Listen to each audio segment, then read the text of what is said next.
Ini juga merupakan salah satu yang ada dalam logika proposisi. Bentuknya adalah pernyataan berkuantor, sorry. Jadi arti kata berkuantor ini atau kuantor itu sendiri adalah kalimat yang nunjukin jumlah ya. Kalimat yang nunjukin jumlah. Ya gimana Kang? Misalkan nunjukin jumlah tuh. Ya yang pertama bisa kata semua mahasiswa. Itu kan artinya jumlah ya.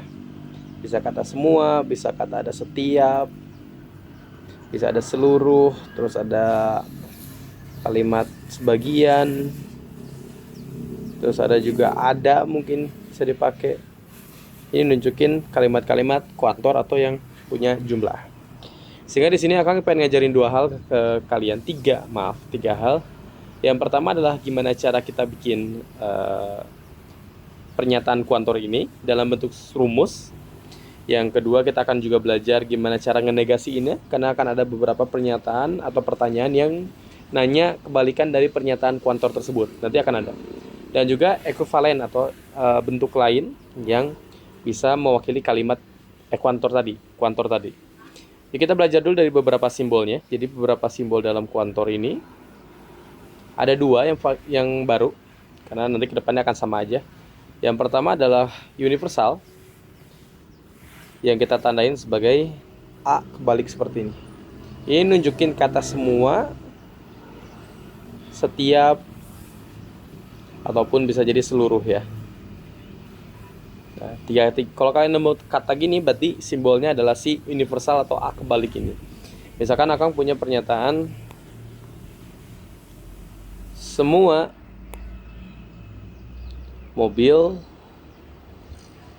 butuh mesin misalkan.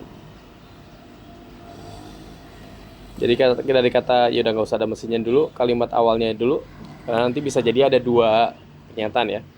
Dari kata semua mobil ini, maka semua mobilnya akan dalam bentuk A kayak gitu, A kebalik universal kita sebutnya. Lalu si mobil ini akan kita sebut sebagai X nanti ke depannya atau yang subjeknya. Nanti ya tadi butuh mesin, kalau Akang boleh lanjutin buat spoiler dikit. Nah, maka ini akan jadi PX-nya atau yang terjadinya. Maka dalam penulisannya kita nanti akan punya universal PX. Atau cara bacanya adalah untuk semua mobil. Jadi si universalnya dulu dibaca. Untuk semua mobil, si X-nya di dalam. Butuh mesin adalah si P-nya. Jadi kayak gitu dalam pembuatannya.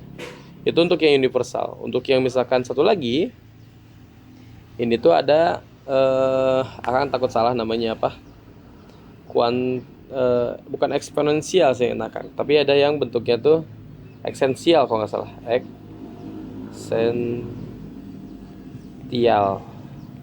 Itu bentuknya adalah huruf 3 kayak gini. Ini akan mewakili kalimat sebagian, ada,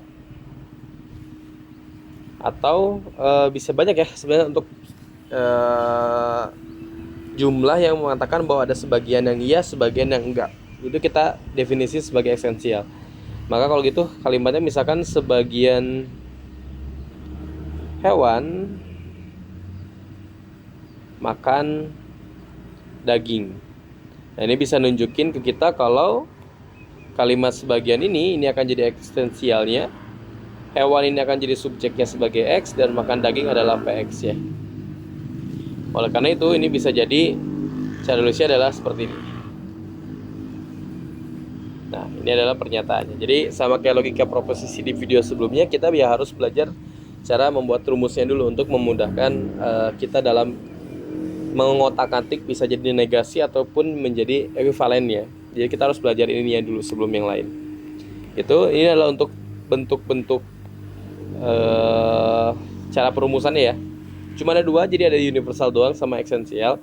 Nanti kedepannya kita di video part berikutnya nanti kita akan belajar tentang gimana cara ngekuivalennya sama gimana cara kita bikin negasinya. Yuk lanjut ke part 2.